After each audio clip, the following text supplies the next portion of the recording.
বিসমিল্লাহির রহমানির রহিম। আসসালামু আলাইকুম। আসসালামু আলাইকুম। সবচেয়ে বড় নূরময়, চির সুন্দরতম, সর্বশ্রেষ্ঠতম, দয়ালু, সকলেরই সর্বশ্রেষ্ঠতম প্রভু, মহান পবিত্র আল্লাহ, তোমাকে স্মরণ করিয়া শুরু করিতেছি। সবচেয়ে সর্বশ্রেষ্ঠতম সাহায্যকারী মহান পবিত্র আল্লাহ, আমার আত্মার ভিতরে শয়তান যাতে আমার কোনো ক্ষতি করতে না পারে। মানুষরূপী নারী শয়তানরা যাতে আমার কোনো ক্ষতি করতে না পারে। ভেঙে পড়ে শয়তানরা যাতে আমার কোনো ক্ষতি করতে না পারে, সেই জন্য তোমারই মনোনীত পবিত্র মহাপুরুষগণের মাধ্যমে আমাকে সাহায্য করো দয়া করিয়া। আল্লাহ, তুমি কুরআনে সূরা আম্বিয়ার 105তম আয়াতে বলিয়াছ, তোমারই মনোনীত ব্যক্তিরা পৃথিবীর দায়িত্বে আছে, পৃথিবীর দায়িত্বে আছেন। আমি মনে প্রাণে বিশ্বাস করি, আল্লাহ, তুমি তোমারই নূর থেকে নূর দিয়া মুহাম্মদ আহমদকে সৃষ্টি করিয়াছ, আর মুহাম্মদ আহমদ নূর থেকে আকাশ বাতাস, সূর্য চন্দ্র তারকা নক্ষত্র রাশি চক্র, পৃথিবীতে মাটি, নদ নদী, খাল বিল, সমুদ্র, মাছ, গাছপালা, তরুলতা, কীট পতঙ্গ, পশু পাখি, মানুষ, জিন, ফেরেশতা ইত্যাদি সব কিছুই সৃষ্টি করিয়াছ। আল্লাহ, তুমি কুরআনে সূরা 7 অন্যান্য আয়াত মিলাইয়া তুমি তোমারই নিজ আকৃতিতে মাটি দিয়া সুন্দর করিয়া বাবা আদমকে বানাইয়াছ, আর বাবা আদমের শরীরের প্রতিটি অঙ্গ প্রত্যঙ্গ থেকে অংশ নিয়া হাওয়া মিলাইয়া, সব মিলাইয়া হাওয়াকে বানাইয়াছ, যাতে করে বাবা আদম হাওয়ার কাছ থেকে সব সময় শান্তি পাওয়ার জন্য।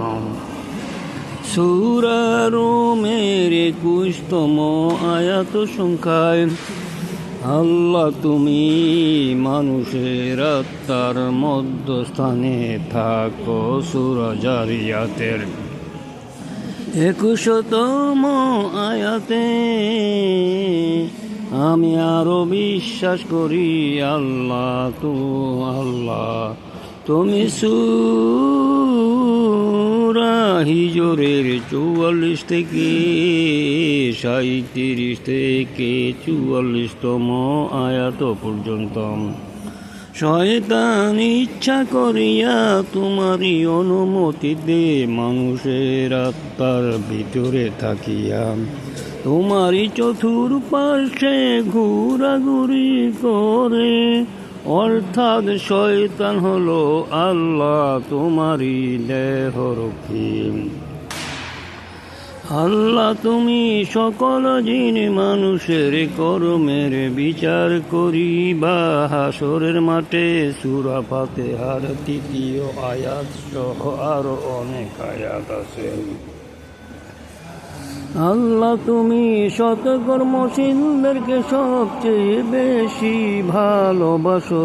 সূরা বাকারার 195তম আয়াত সংখ্যায়, সূরা আলে ইমরানের 134 আর 148তম আয়াত সংখ্যায়, সূরা মাইদার 13 আর 93তম আয়াত। এই 5টি আয়াতে বলেছ তুমি সৎকর্মশীলদেরকে ভালোবাসো।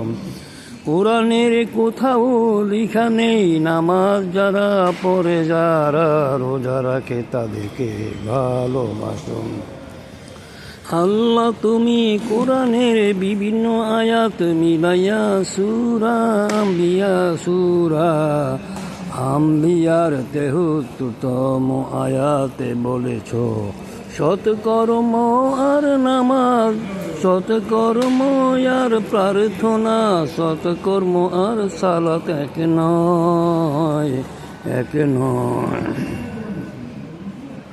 আল্লাহ তুমি সৎকর্মশীলদেরকে সবচেয়ে ভালোবাসো। রমজান মাসে তারাবি নামাজ মাত্র 4 রাকাত পড়বেন, নামাজে মাত্র 4 রাকাত পড়বেন। আল্লাহ কোরআনে সূরা নিসার 43তম আয়াতে বলেন, নামাজের ভিতরে যাহা বলো বা যাহা শোনো তাহা বুঝতে না পারিলে নামাজের জন্য দাঁড়াবে না। নামাজের ভিতরে যাহা বলো যাহা শোনো তাহা বুঝতে না পারিলে নামাজের জন্য দাঁড়াবে না, নামাজের জন্য দাঁড়াবে না। নামাজ পড়িয়াছি মিথ্যা বলে কাউকে ঠকায়, দুর্ব্যবহার করে তাদেরকে জাহান্নামে নেওয়া হবে আলে কোরআন। আল্লাহ তুমি সবচেয়ে বেশি ভালোবাসো সৎকর্মশীল।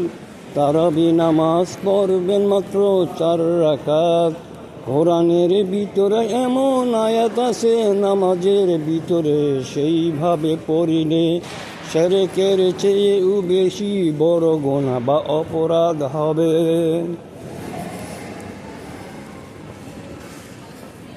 আমাকে আল্লাহর সর্বশ্রেষ্ঠতম চিরবন্ধু, আল্লাহর মনোনীত সর্বশ্রেষ্ঠতম রাসূল আর শেষ নবী মুহাম্মদ আমাকে বলেছেন, যারা যারা কোরআনের আয়াত 6237টির কম বেশি বলবে, প্রচার করবে, শিক্ষা দিবে, তারা সকলেই আল্লাহর সকল সৃষ্টি থেকে অভিশাপ পাবে, আল্লাহর সকল সৃষ্টি থেকে অভিশাপ পাবে। আমার জীবনী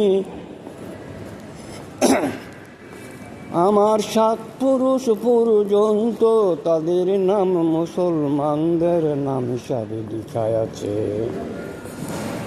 1961 সালে আমার নামটি তালিকাভুক্ত করা হয় মুসলমান হওয়ার জন্য। আমি 1968 সাল থেকে রাসূল মুহাম্মদ আহমদকে দেখার জন্য সাধনা শুরু করি।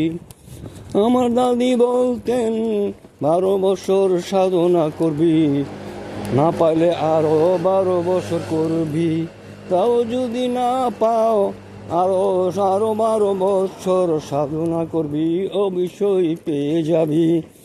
আমি 33 বছর সাধনার পর মুহাম্মদ আহমদকে স্বপ্নে দেখি। মুহাম্মদ আহমদ আমাকে বলেছেন, যারা যারা কোরআনের আয়াত 6236টির কম বেশি বলবে, প্রচার করবে, শিক্ষা দিবে, তারা সকলেই আল্লাহর সকল সৃষ্টি থেকে অভিশাপ পাবে। আপনি যদি অভিশাপ পান তাহলে কি নামাজ রোজা কোনো কিছুই কাজে আসবে না, সব বাতিল বলে গণ্য হবে। হাফেজ সুন্দরতম আল্লাহ, হাফেজ সুন্দরতম আল্লাহ, হাফেজ সুন্দরতম আল্লাহ।